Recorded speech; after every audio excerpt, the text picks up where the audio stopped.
السلام عليكم ورحمة الله وبركاته، حبايبي اللي متابعيني عاملين ايه؟ كل سنة وانتم طيبين. بمناسبة المولد النبوي الشريف، كل سنة وانتم طيبين وربنا يعود علينا بخير وبصحة وسلام يا رب. احنا النهاردة معانا حاجة كده مفاجأة، قلت عندي شوية فول سوداني باقيين من العيد كده اهوت، فقلت اما اقوم ايه نفصصهم ونعمل ايه حلاوة الموسم. هعمل ايه يا ولاد النهاردة؟ حتة الملبناية الحمراء الجميلة اللي احنا بنتعارك عليها في العلبة بتاعة الحلاوة بتاعة الموسم، اللي بتبقى في العلبة اللي واحنا صغيرين نقعد بص نشدها من بعض كده. هنعمل حتة دين فيديو من الآخر، هعملكوا جميع الأصناف بتاعة حلاوة المولد. هعملكوا الحمصية وهعملكوا السمسمية وهعملكوا السودانية. خلاص هقعد بقى، هو هيغلبني شوية أنا عشان عندي وكده، قلت استغله كده. فقلت هقعد أقشرهم كده اهوت وهقول لكم ايه، هنعمل لكم حاجة كده حلوة كده من الآخر، يعني فاخر من الآخر. زي ما انتوا شايفين يا جماعة، احنا اللي قعدت قشرت السوداني زي ما قلت لكم اللي عندي عشان نستغل ونعمل ايه منه حلاوة الموسم. هناخد شوية الملبن بتاعنا. احنا النهاردة دلوقتي معانا ايه، طاسة تكون غويطة كده، مقلاية غويطة او اي حاجة غويطة عندك. حطينا كوباية ونص من السكر.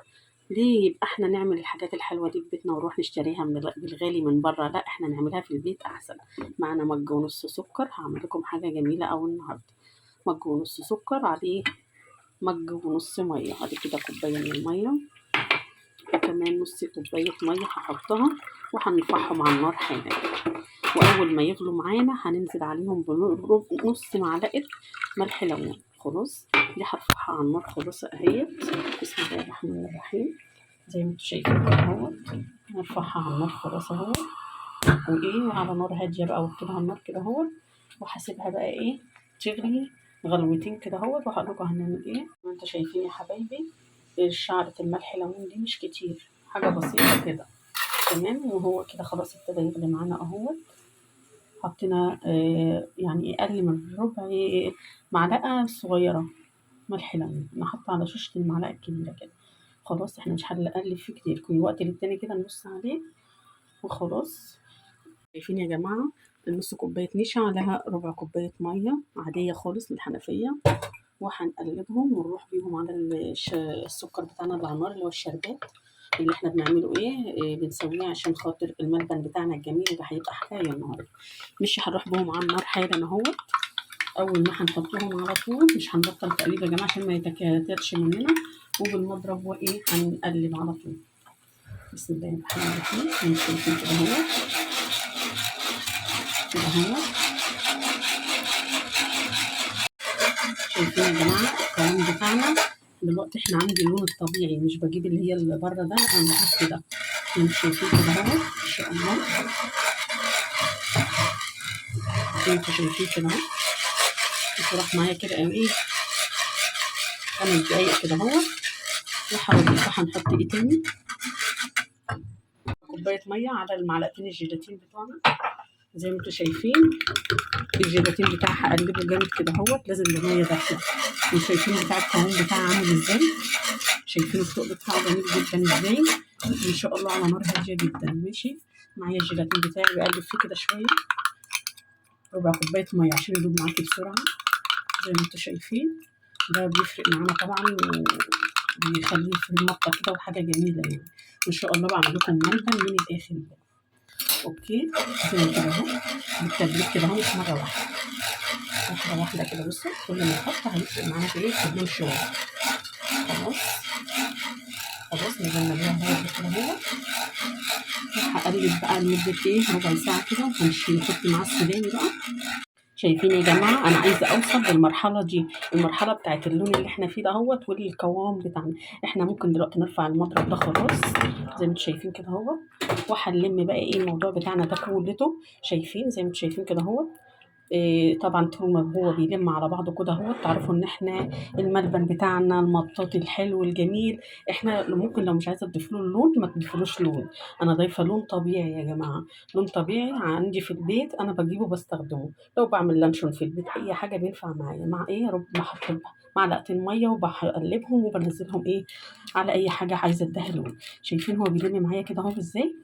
كل ما بيلم معايا كده يبقى ايه ما شاء الله. هنعمل اختبار تاني برضو، بحيث ان هو لو محتاج نار كمان هنديله ايه من النار، يعني اسيبه على النار شويه. زي ما انتوا شايفين دي المعلقه دي في ايديا كده اهوت. هجيب معلقه تانية وندي خط كده اهوت.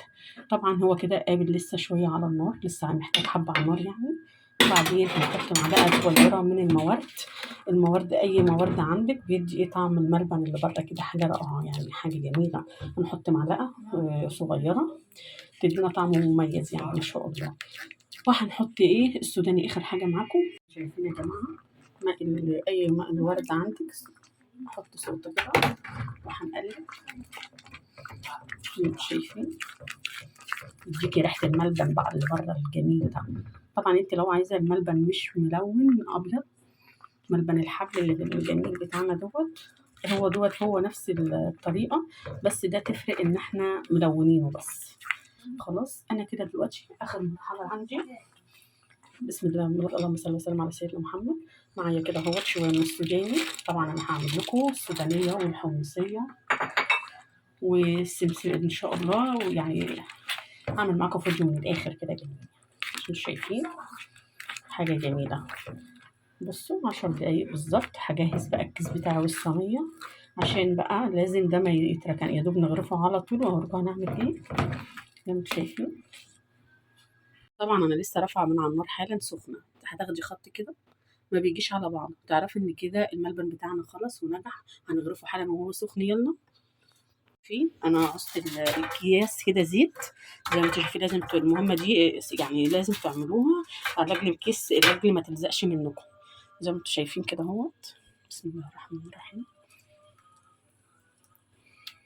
كده يا جماعه انا عملت صينيه تانية وعشان قلت لو كميه زايده مني او حاجه، فاحنا ممكن نخليها صينيه واحده وخلاص كده اهو. زي ما انتم شايفين لازم وهو سخن تقوم ايه غرفينه، عشان ايه يبرد بقى ان شاء الله 10 دقايق كده ونقطعه. خلاص بصوا يا جماعه الحركات والتكات ليها ايه. ده الملبن بتاعنا الجميل اللي عملناه الحلقه الجميله النهارده بتاعتنا. بصوا عشان هو لسه يعني ايه ما لسه طفي عليه ما فيش بقى 10 دقايق. طبعا كل ما يقعد كل ما هيمسك كل ما هيبقى احلى. شايفين الجمال بيعصر معايا كده السوداني. شايفين بسم الله ما شاء الله. هنقطع كده اهوت كده نتعامل بس بعيد عن السوداني. بسم الله الرحمن الرحيم. هي المفروض كل ما نبل نعوق السكينه معانا زيت. زي ما انتم شايفين كده اهوت.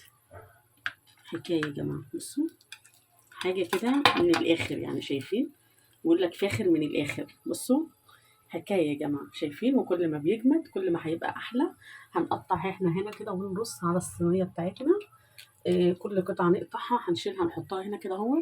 شايفين يا جماعه الجمال والحلاوه. الملبن بتاعنا الجميل بكل حركات وتكات ايه. ملبن من الاخر فاخر من الاخر يا جماعه. بص الحكايه حاجه حلوه كده جميله يعني الصراحه. ماشي هيطلع معانا بس هنحطه كده شويه تماسك واقدمه معاكم بقى واقول لكم ايه.